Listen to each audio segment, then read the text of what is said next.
মোহনবাগানের left winger Ashiq Kuruniyan Bengaluru বা তার ঘর বাপসি নিয়ে এতটা কন্ট্রোভার্সি হয়তো হতো না, কারণ রিসেন্ট টাইমে আশিক কুরুনিয়ার জাতীয় দলে যা পারফরমেন্স করেছে এবং অবশ্যই ক্লাব জার্সিতে তার একটা ডিসেন্ট পারফরমেন্স পাওয়া গেছে। যদিও এই জিনিসগুলো তখনই তোমাদের চোখে লাগবে যখন তোমরা আসল পরিস্থিতি সম্পর্কে ওয়াকিবহল হবে।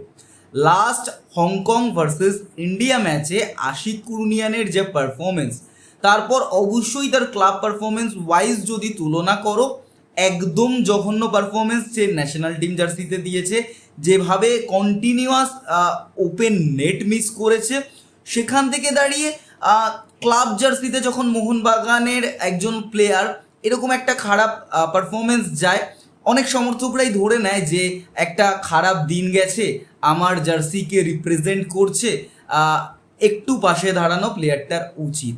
তবে এই পাশে দাঁড়ানোটাই হয়তো মোহনবাগান সমর্থকদের সব থেকে খারাপ লাগার কারণ হয়ে দাঁড়াবে, কারণ আশিক কুরুনিয়ান যে কাজটা করেছে সেই কাজটা কোথাও গিয়ে ইন্ডিয়ান ফুটবলকে আরও তলানিতে ঠেলে নিয়ে যাচ্ছে বলে আমরা প্রতিটা ভিডিওতে ডিসকাশন করছি।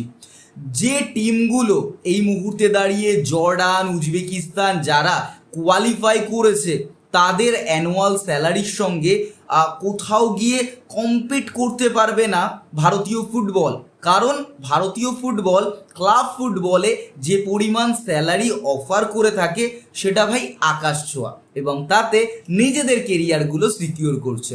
হ্যাঁ, অবশ্যই তুমি একটা ডিসেন্ট স্যালারি নিয়ে যেটাতে তোমাদের পরিবার বা তুমি ফুটবল খেলাটাকে চালিয়ে যেতে পারবে, তার জন্য তোমার অন্য কোনো পেশাকে আঁকড়ে ধরতে হবে না, সেটা তোমার কাছে একটা হ্যান্ডসাম অ্যামাউন্ট আসলেই হয়। বাট ইন্ডিয়ান ফুটবলে সেটা আকাশ ছোঁয়া।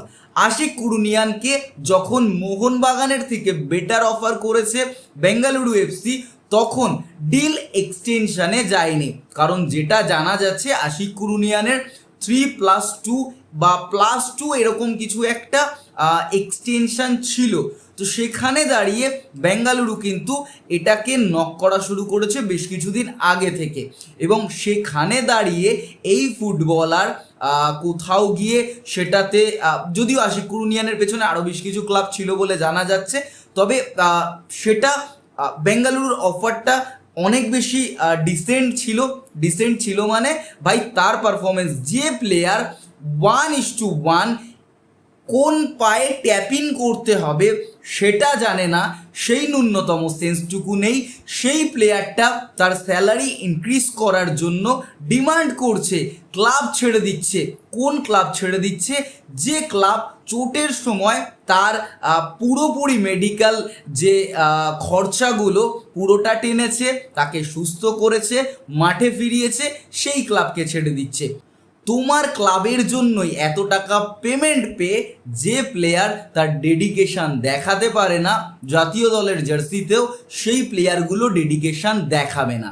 অবশ্যই যারা বারবার ওসিআই ফুটবলারদের নিয়ে প্রশ্ন তুলছো যে এই রকম ট্যালেন্ট গ্রাসরুট থেকে তুলে আনা ট্যালেন্ট তৈরি হবে না, তাদের ক্ষেত্রে বা তাদের জন্য এটা একটা বড় শিক্ষণীয় বিষয়। দেখো, ফুটবল তখনই উন্নতির দিকে যাবে যখন ওসিআই ফুটবলাররা আসবে, তারা দেশের হয়ে ভালো পারফরমেন্স দেবে, র্যাঙ্কিংয়ে ইন্ডিয়া বেটার জায়গায় পারফরমেন্স দেবে, অটোমেটিক গ্রাসরুট থেকে উন্নতি করে একটা চ্যানেল উঠে আসবে।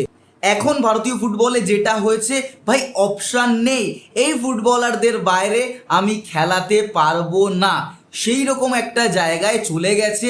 এরা নিজেদের সিকিউর মনে করেছে, ভাই জাতীয় দলের জার্সি আমার জন্য পাকা, আমি কি করি না করি সেটা ম্যাটার করছে না, জাস্ট জাতীয় দল সিলেকশন বা অ্যানাউন্সমেন্টের আগে আমি দুটো একটা ম্যাচ একটু গা খাটিয়ে পারফরমেন্স করে দেবো, হয়ে যাবে। ওসিআই প্লেয়ার আসলে সেই কম্পিটিশানটা এতটা হাই হবে যাতে করে পরিবর্তনটা ঠিক হবে। তো আশিকের মতো এরকম ফুটবলার যেহেতু কলকাতা ফুটবলে আমাদের বাঙালি আবেগকে হার্ট করেছে, সেহেতু আশিক কুরুনিয়ানকে অবশ্যই ভিলেন মনে হচ্ছে। বাট ভারতীয় ফুটবলে বেশিরভাগ ফুটবলার এই জিনিসটাই করে থাকে, এবং তাতে এজেন্টরা ইন্ধন যোগাচ্ছে, তার থেকে বেশি এজেন্টদের পকেট গরম হচ্ছে।